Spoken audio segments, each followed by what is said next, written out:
ထဲကျုပ်ဆက်ရုံလှုပ်ချင်လို့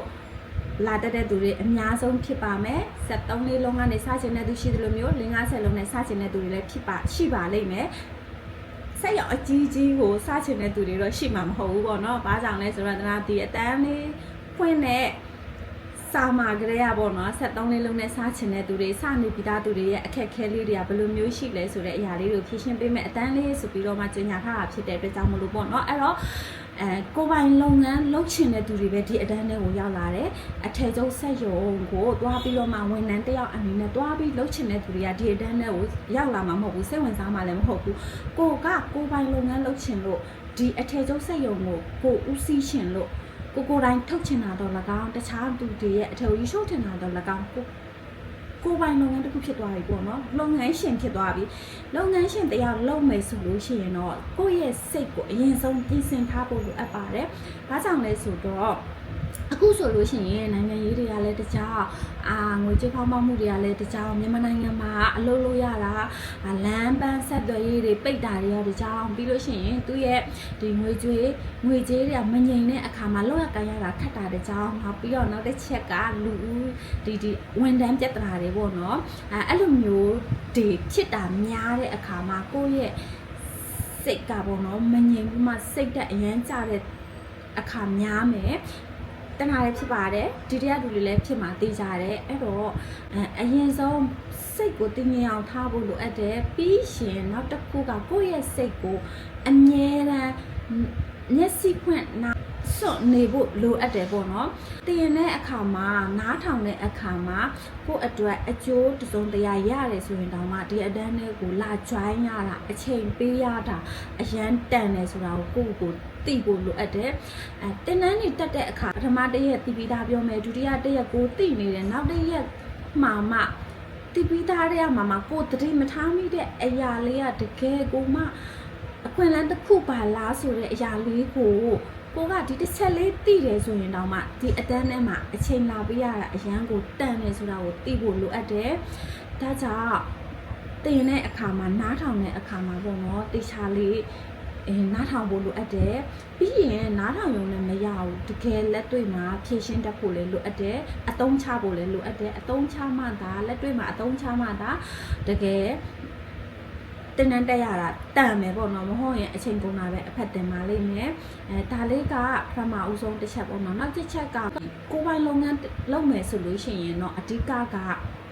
လုပ်ငန်းရှင်စိတ်သက်ရှိဖို့လိုအပ်တယ်။ဘာကြောင့်လဲဆိုတော့ကိုကအထည်ချုပ်စက်ရုံထောင်းမှာဖြစ်တဲ့အတွက်ကြောင့်မလို့ဝန်ထမ်းတွေရှိမယ် management တွေလိုတာရှိတယ်။တခြားသူတွေနဲ့စကားပြောဆိုပေါင်းသင်းရတာတွေရှိမယ်ဂရုတီရတာတွေရှိမယ်ဆုံးဖြတ်ချက်ချရတာတွေရှိမယ်အဲ့ချိန်မှာကိုယ့်ရဲ့စိတ်ကကြောက်နေတာပဲဖြစ်ဖြစ်ကိုယ့်ရဲ့စိတ်ကမငြိမ်တာပဲဖြစ်ဖြစ်ဒီလိုမျိုးဖြစ်မယ်ဆိုလို့ရှိရင်ရေရှည်သွားရတာအဆင်မပြေဘူးအဲ့တော့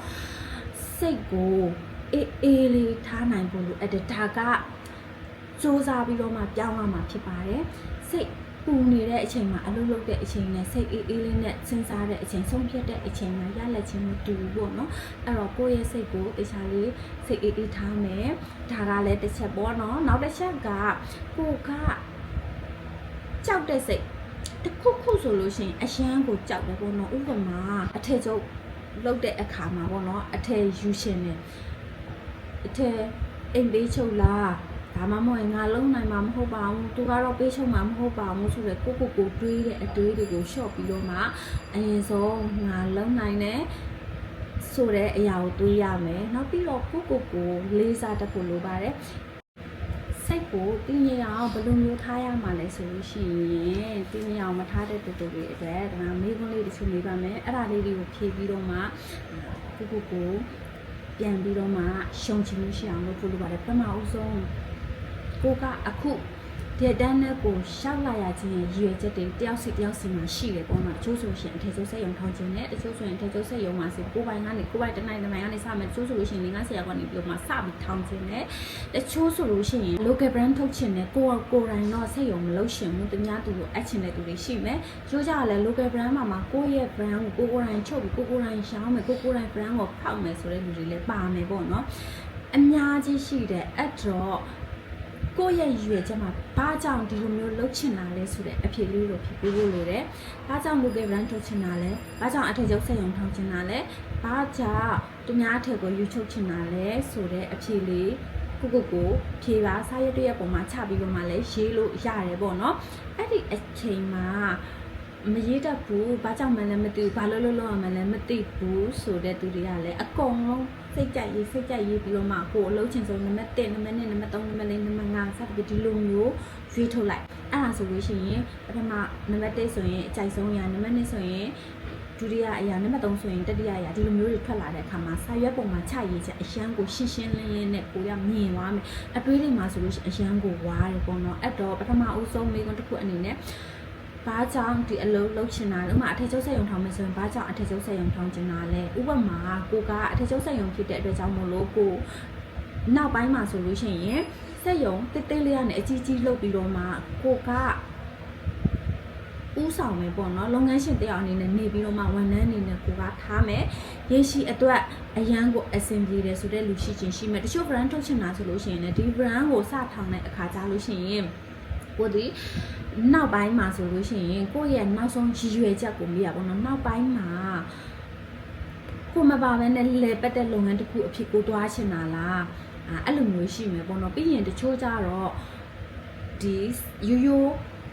customer အင်ကြီးချုပ်တဲ့သူကနေပြီးတော့မှဒီ local brand ကိုတဆင့်ထုတ်ပြီးတော့မှနောက်စီးပွားရေးတစ်ခုအနေနဲ့လုပ်ချင်တဲ့သူတွေလည်းရှိတယ်ဒီလိုမျိုးလူဆိုလို့ရှိရင်ဒီဘာကြောင့် local brand ထုတ်ချင်တာ local brand ထုတ်တာကကိုယ့်ရဲ့တာသမီအတွက်အမွေပေးချင်တာလားစီးပွားရေးတစ်ခုအနေနဲ့သူတို့စက္ကန့်လို့ရအောင်ကိုလုပ်ချင်တာလားဒီလိုမျိုးရွေးချက်များကြီးရှိတယ်ကိုသိပါလိမ့်မယ်အဲ့ဒါကိုစာရွက်ပေါ်မှာချရေးပါတစ်ခုမဟုတ်ဘူးနှစ်ခုမဟုတ်သုံးခုမဟုတ်ကြိုက်တဲ့လောက်ချရေးပြီးတော့မှနံပါတ်စဉ်အနေနဲ့ကိုအဖြစ်စဉ်ဆုံးဟာနံပါတ်1ရေးမယ်ဖြစ်ဒုတိယအဖြစ်စဉ်ဆုံးဟာနံပါတ်2ရေးမယ်3 4 5အစင်လိုက်ရေးတဲ့အခါမှာကိုအများကြီးရှိမှာမဟုတ်ပါဘူးထပ်နေပါလိမ့်မယ်အချိန်ကြာလို့ရှင်ကိုကွဲမြင်သွားလို့ရင်အဲ့ဒါကိုအရင်ဆုံးစဉ်းစားပါတချို့ကဒါတွေကိုတော့ကိုယ်သိတယ်စိတ်ကူးရင်းနဲ့သိတယ်ဒါပေမဲ့ online ပေါ်မှာရှောက်ပြီးရှာဖွေလိုက်တဲ့အခါမှာဘယ်လိုတွေဖြစ်လဲဆိုတော့သူများတွေပြောပြတဲ့အခက်အခဲတွေနဲ့ကိုယ်ငါမလုံနိုင်မှဘူးဘယ်လိုတွေအခက်အခဲဖြစ်တယ်ဘယ်လိုတွေဖြစ်နေလို့မို့ဒါအဆင်မပြေဖြစ်နေတယ်ဆိုတော့အဆင်မပြေမှုတွေပြီးလို့ရှိရင်ကိုယ်သွားပြီးမေးလိုက်တဲ့အခါမှာတုံးနေပါနဲ့ကွာအဆင်မပြေပါဘူးအဝန်ထမ်းတွေကဘယ်လိုမျိုးဖြစ်တယ်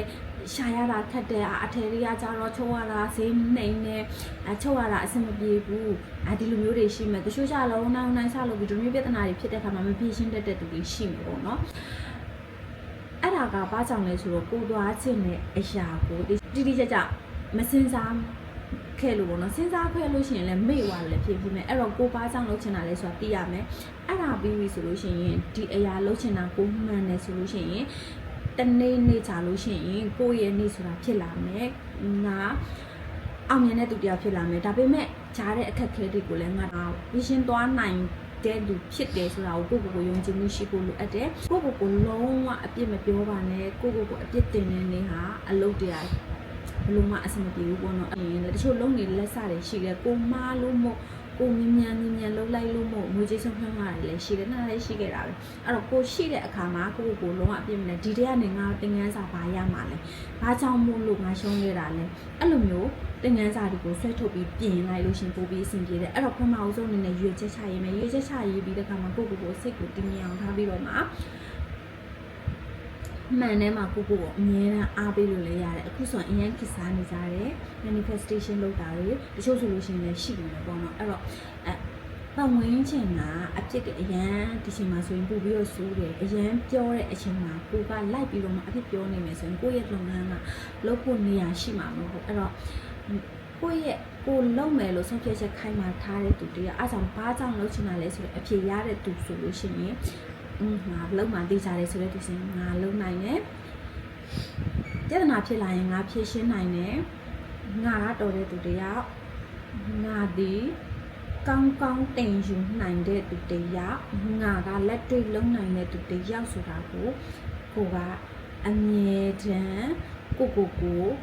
ပြောနိုင်တဲ့သူတယောက်ဖြစ်အောင်ကြိုးစားပါပထမဆုံး